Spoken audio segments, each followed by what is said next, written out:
Francisco, and the eldest is 5 years old. And we are used to Skype with each other for the distance is a bit long, so to say.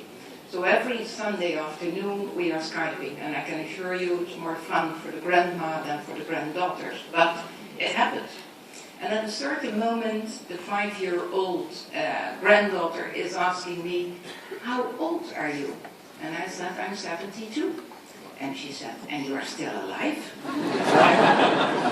And I can assure you, I am still alive, and I'm in a fighting spirit, and I'm taking the example of President Napolitano as a good example.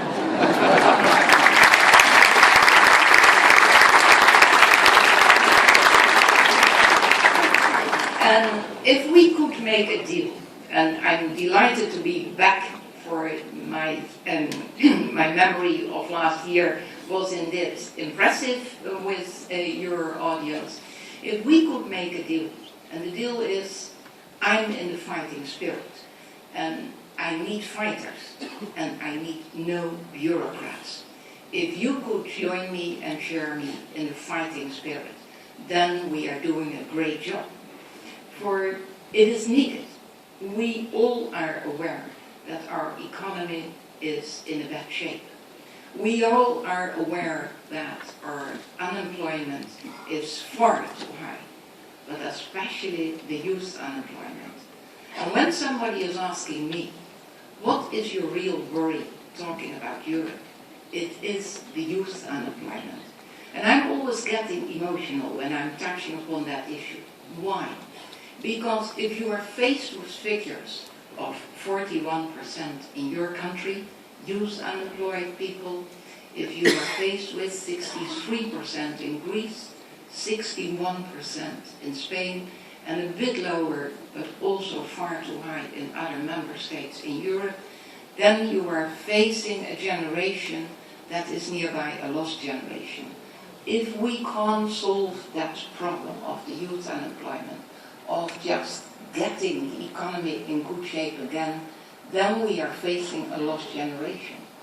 And do we realize what a lost generation means for a democracy? Do we really know what is at stake when you are talking about a generation that doesn't have reasons for starting a family, and not talking about reasons, but don't have real issues to start, such as thought, or just a thought about where to live? If we can't solve that problem, we are really facing a problem. And every citizen and every politician is involved in this. And that is why I want to make a deal with you. My fighting army, together with the digital champion, together with a government that is aware how important the digitization is and how important it can be to use this instrument. We save a severe economic crisis, one with devastating effects, and I touched upon the youngsters. Fixing this isn't just an academic debate. It is about helping those without jobs, those without certainty, those without hope. And in fact, there is much we can do by looking at the future, thinking about it, preparing it, and investing in it. A forum for innovation and for growth, and a significant boost to performance and productivity. Are you aware that only in the last couple of years in Europe, 700,000 jobs were created by app developers? So it is there. We can just fill in.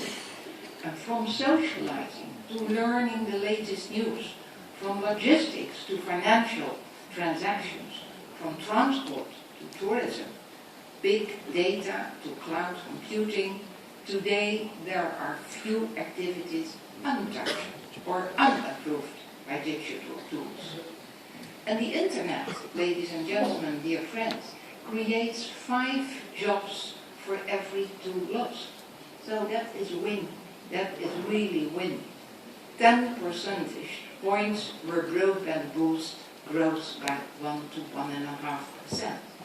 And soon 90 90% of jobs will require digital skills. And that is why your country, Italy, and rightly you are proud of Italy, Italy needs to start taking connectivity seriously. Yes, it stands. Just 14% of Italian homes have coverage by fast, next-generation broadband networks.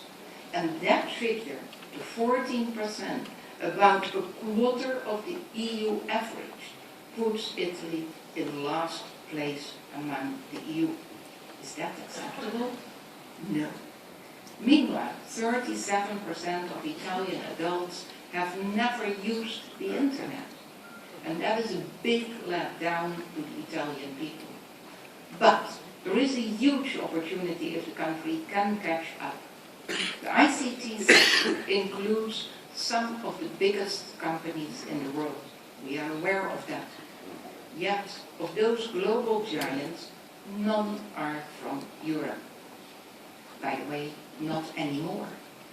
The fact is, we have lots of top talent and lots of great ideas, but far too often, ideas that start in Europe don't stay in Europe. Like Glency, an Italian startup, last year bought up by Facebook and packed off to Silicon Valley. And to fix that problem, we need the right supporting ecosystem, especially broadband. Broadband, the 21st century infrastructure that underpins connectivity. Those networks can only be provided by a strong and healthy telecom sector. And yet today, providers cannot easily work as integrated single market operations. They are reduced to rent-seeking in protected national markets, blocking new ideas and relying on outdated, unsustainable revenues. Rather, we need a sector that looks forward to face the future, a sector that offers plentiful fast broadband and innovative services, a sector that invests and innovates for tomorrow. Altogether, a single market in telecommunications could be worth 110 billion euros a year. And world-class digital infrastructure could boost productivity growth by 5%. Why are we waiting? It's time to bring down the barriers within our own single market. And then we can start to seek growth in this sector, stimulate growth in the entire economy, making it easier for operators to work across borders. We don't have borders anymore, only in the telco sector. Isn't it crazy?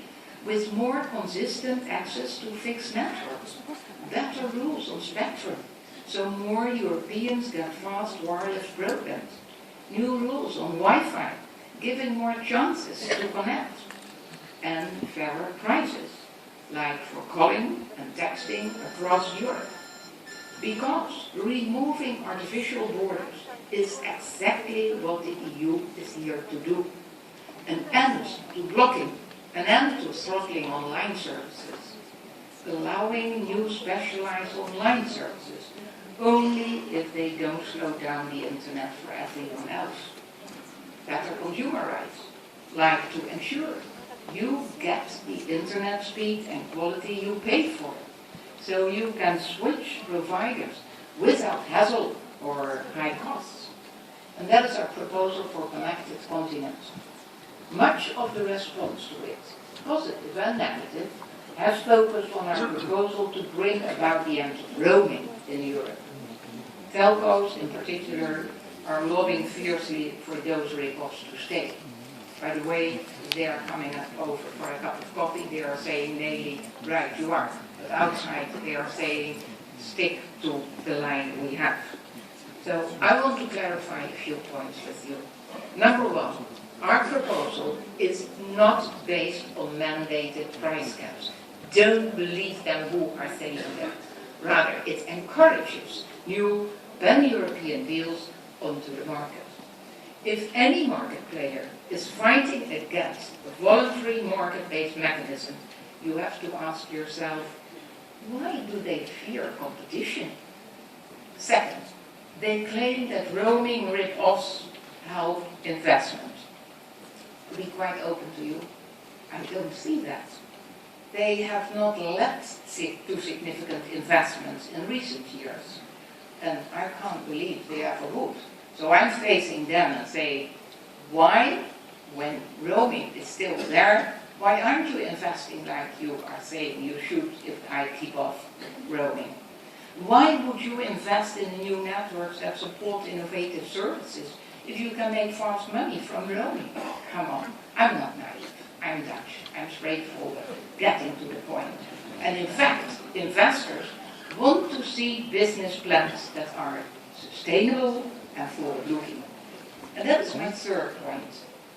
Roaming isn't sustainable. No business model based on irritating your consumers and customers could be. For that, the telco sector is not yet aware that their biggest enemies are their clients. Even market analysts are saying that. So let's not look backwards to yesterday's cash cows, but forward to tomorrow's opportunities. Tomorrow's opportunities are based on data, completely based on data. Innovative, tailored services from a competitive, dynamic market. A market that doesn't face borders and barriers, but that benefits from the single market boost. For every company trying to do business between multiple sites, every business user taking their phone abroad, every citizen wanting seamless connections to the open internet, they all enjoy the single market. They all need a network and framework to match their ambitions. And that is what our proposals are all about. Ensuring the networks that underpin a vibrant digital single market and a competitive economy. And I'm glad Italy is taking this seriously, placing digitalization at the heart of the political agenda, with a new digital agency for Italy and a great digital champion, Francesco Caio. You are absolutely top. And you, yeah, and I'm not often saying that. A couple more of them and I would be more relaxed. This is an opportunity for Italy to turn the corner, strengthen existing talents and find new ones. The EU is putting the tools at your disposal. And over the last 7 years, Italy has already programmed 1.6 billion to ICT projects from the EU structural funds. But as it stands, there isn't enough capacity to plan and implement ICT and broadband projects. And that is a major obstacle for Italy to address. And I was discussing it with your minister, and I really appreciate his openness and his awareness. And we should do it together, the government of Italy, the digital champion, Mr. Caio, and you, the entrepreneurial spirit of Italy, and the Commission. We should resolve those issues, strengthen that planning, and you can take full advantage of new EU structural and investment funds, for which ICT is a priority area. And you will be removing a major barrier to innovation, productivity, and growth. And that's an opportunity you can't miss. For centuries, you proved that craftsmanship is your main and biggest issue. And you did a marvelous job. Why not taking that same spirit centuries ago, why not taking that today in that digital translation? We are supporting through legislation too. We have put forward proposals on e-identification to cut the cost of broadband rollouts, to ensure secure and resilient networks and systems, and open data, as well as an ambitious cloud computing strategy. Plus, we are supporting digital skills for the future. And I'm glad again that Italy is taking this quite serious. So, better infrastructure in schools, shared learning resources, and more use of ICT in teaching. And with several Italian pledges to our Grand Coalition for Digital Skills. What was already said, EU leaders this week together will discuss our proposals. And I'm delighted, ladies and gentlemen, Italy is recognizing the importance of the area, the size of the opportunity on offer, and that your government, Prime Minister Letta, will support our proposals for Connected Continent. The most progressive, creative, and dynamic in Europe can see this opportunity to, and they are calling for change. It is time for change. We have to go for it. I need more fighters. I need less bureaucrats. We need a profound structural reform where Mr. Caio was referring to. If you are joining the team, then we will make it. And just mind my words that Italy will get up and be a proposal where we can just hook on and say that is a good answer to our serious problems. Thank you.